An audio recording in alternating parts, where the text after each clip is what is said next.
Hey everyone, my name is Essa and welcome to the channel. In today's video, I'll be teaching you all the keyboard shortcuts you need to know as a beginner in Photoshop.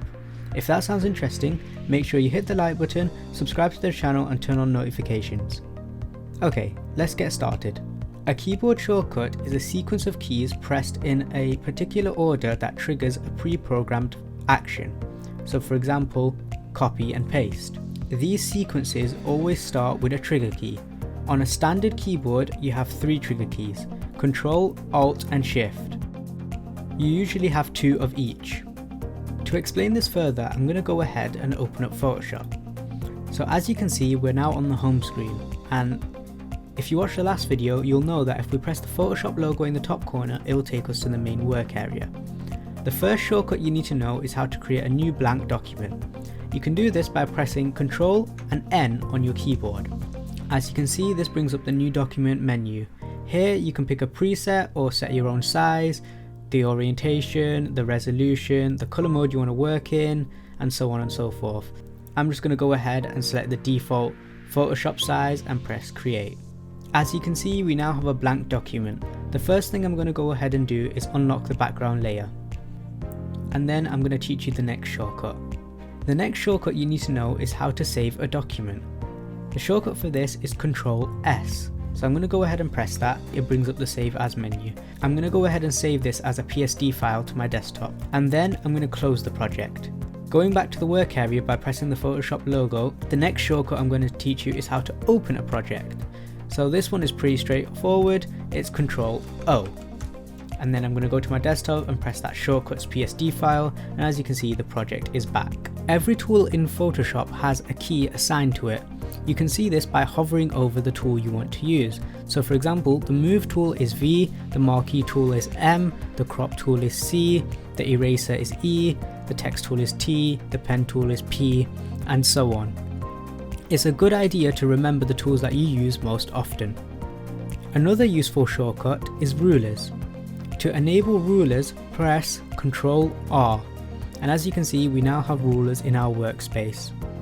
With rulers enabled, it makes it easier to use the shape tool. So I'm going to go ahead and press U, which is the shortcut for the shape tool, and then I'm going to start making a rectangle. Now I want to have a square, so as you can see, it shows me the width and height, and it can be quite hard to match these up. Luckily, with Photoshop, if you hold Shift while using the rectangle tool, it will instantly make it into a square and match up the height and width. So there we go, we now have one blue square. Now if I want to duplicate this layer, I can press Ctrl J, and as you can see in the layers panel, we now have 2 blue squares. Another way to duplicate is copy and pasting. It's exactly the same thing, so you can press Ctrl C to copy and then Ctrl V to paste, and now we have 3 blue squares. To delete a layer, you can simply press Del on your keyboard or backspace. So as you can see, we now only have 1 blue square. To undo an action, you can press Ctrl Z. So as you can see, the second square comes back, and if I press Ctrl Z again, the third square will come back. And to redo the action, I can press Ctrl Shift Z.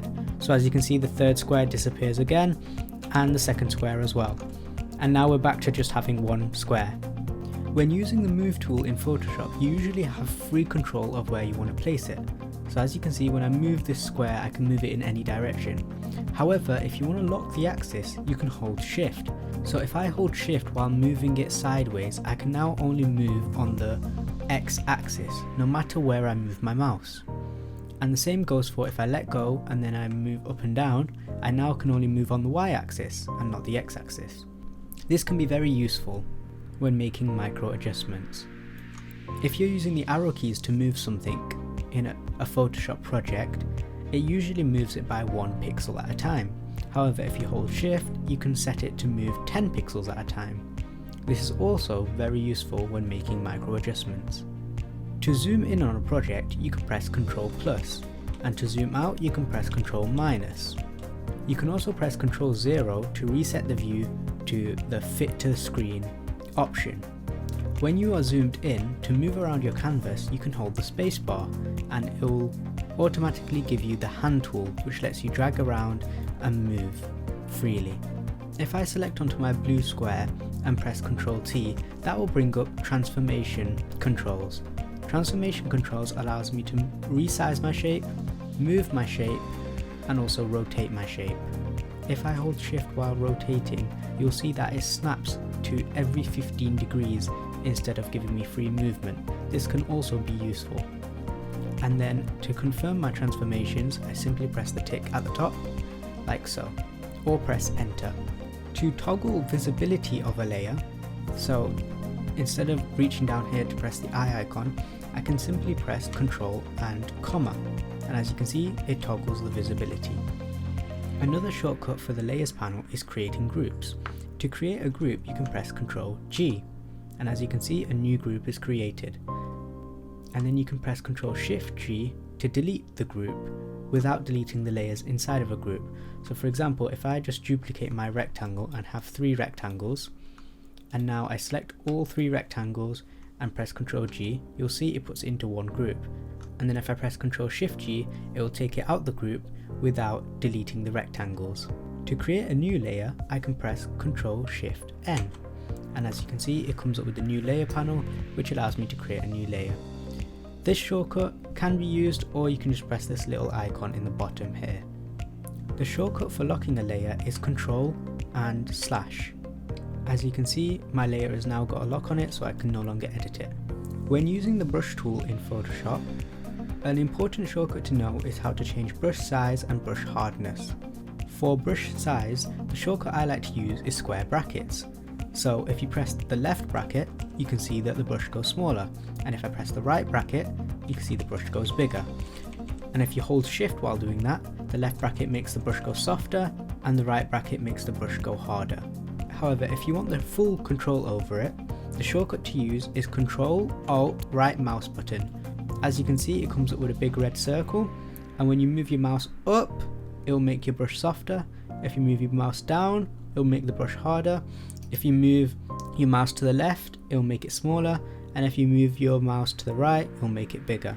This is very useful, especially when you're drawing, painting, selecting, etc. Since it's a visual way of changing the brush size and hardness, it can be quite difficult to learn at first, but the more you use it, the easier it will become. In the description down below, I will include a printable cheat sheet that includes all the shortcuts mentioned in this video, so make sure to download that and save it to your computer so you can learn faster. Thank you so much for watching this video. If you found that useful, make sure to hit the like button and subscribe to the channel with notifications on, and I'll see you all in the next video.